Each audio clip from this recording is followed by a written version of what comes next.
It's a beautiful day. After posting a couple of my videos, a few people who have not already heard my story had a couple questions about mainly what made me want to keep myself till marriage, and what, if anything, did my parents do to make this easier. Which is actually a good question. I get it a lot, and actually I get a lot of once people hear my story wanting me to talk to their daughters and stuff. And I will say that mainly it's not so much about what was done, but what wasn't done. And my mother was like the main reason why, you know, I kept myself, decided to keep myself all that time. The number one thing that was not done, though, is that I was never given a time limit of when I could start dating. I think this was important because, aside from the fact that locking your daughter up in a cage never works, I mean, like, it puts you in a position where you don't get to know who your daughter is with the opposite sex. For some reason, a lot of parents still believe that locking your daughter up in a cage as she's blossoming is going to keep her dress down. It doesn't work. It's not a good idea. You are not going to stop your daughter from anything by telling her that she can't date until she's 82, because honestly, you're basically telling her that she can't do something that she really doesn't need your permission to do. Like, she can still do it. Like, even if you're saying she can't, she could still do it because she's around boys every day at school. Like, what are you gonna do, homeschool her so that she's not around boys? Like, stop it already. It's not a good idea. I'm not a mother, but I've been a daughter, and every single one of my girlfriends who had parents that did that ended up pregnant early. Like, because by locking them up in a cage, you're turning them into exactly the type of girl that you don't want them to be, because you're putting them in a position where the first attention they get from a guy, they're gonna be like, oh my god, me? Oh my god, I'm beautiful? Really? And you don't want that. It's not a good idea. So really, it was helpful to be able to date early, have fun, go out. And it also was smart of my mother because it made her able to monitor me early and made her able to see me interact with the opposite sex and hear me talking on the phone with them and know the kind of stuff that I talked about and know how I was, so that she can help me and protect me more. I mean, how can you protect your daughter from herself if you don't know who she is? Just something to think about. Also, my mother embraced my blossoming beauty. I mean, all young girls are beautiful as they blossom and are becoming women. And she never made me feel like I needed to put a bag over my head and dress like I'm 10 when I'm like 14. You know, like, that's also ridiculous. Like, are you scared of your daughter's blossoming body? Like, what? Like, they're just boobs. We all have them. Like, let's get over it. When your kids are coming of age, you know, they need to learn who they are as an adult, and part of that is learning how they'll dress as an adult, how they'll wear their hair, whether they'll be the type of girl that likes to wear makeup every day, or maybe they just go out with a little bit of lip gloss. I mean, when I became a teenager, when I was a preteen even, you know, my mom took me to the malls and you know, sat me at the makeup counter so I can get makeup tips, and they talked to me about, you know, how a girl my age should be wearing makeup and what, you know, like,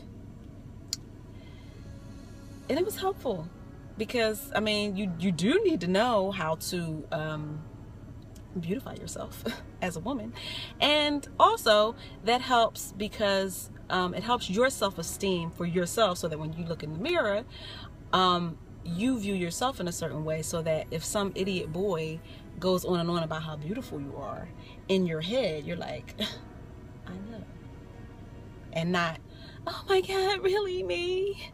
Oh my god, me? Said I was beautiful? Really? Me?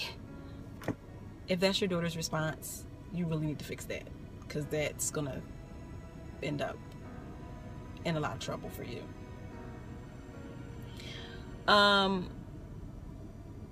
Another thing that my mother did not do was wait till a certain time to give me the talk. And it wasn't exactly like the talk when she gave it to me. I remember I was like 8 years old, and we just started having conversations about what was going to happen, what was going to happen to my body, how boys would respond to it, why they would be responding that way. She didn't really, I mean, of course we talked about STDs and pregnancy, but I mean, honestly, they teach that in school, and that should not be the main point of the conversation, because although it's very important, nobody 13 and 14 and 16 and the young kids, they don't think they can get AIDS, and they cannot conceive of being pregnant, really, not really. So that's an important thing to talk about, but it's not the only thing. She really talked to me about stuff that women would be talking about in terms of how men are and how they respond to you and how they respect you and why they respect you and why they don't. She never made me get out of the room when her and other women were talking about women stuff, and it was helpful, because it made me aware early of things that I really did need to be aware of.